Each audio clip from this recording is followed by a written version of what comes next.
নিয়ে আমি অনুপ্রিয়া আপনাদের সামনে।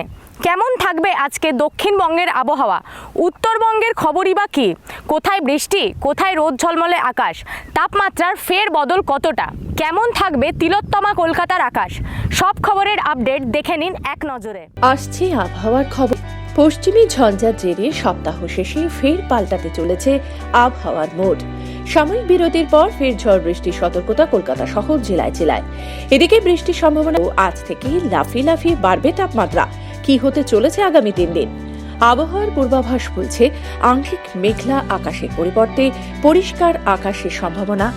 দিন দুয়েক আপাতত শুষ্ক আবহাওয়া থাকবে জেলাগুলোতে।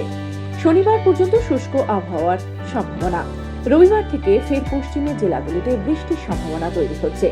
বৃষ্টির বেশি সম্ভাবনা বর্ধমান, ঝাড়গ্রাম, পুরুলিয়া, বাঁকুড়া, বীরভূম, মুর্শিদাবাদ জেলায়।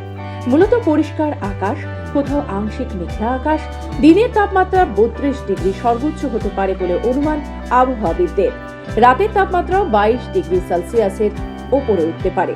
আবহাওয়ার খবর নিয়ে আবার হাজির হব আজ এ পর্যন্তই। চোখ রাখুন খবর বাংলা স্ক্রিনে। খবর বাংলা, খবরের খবরদারি।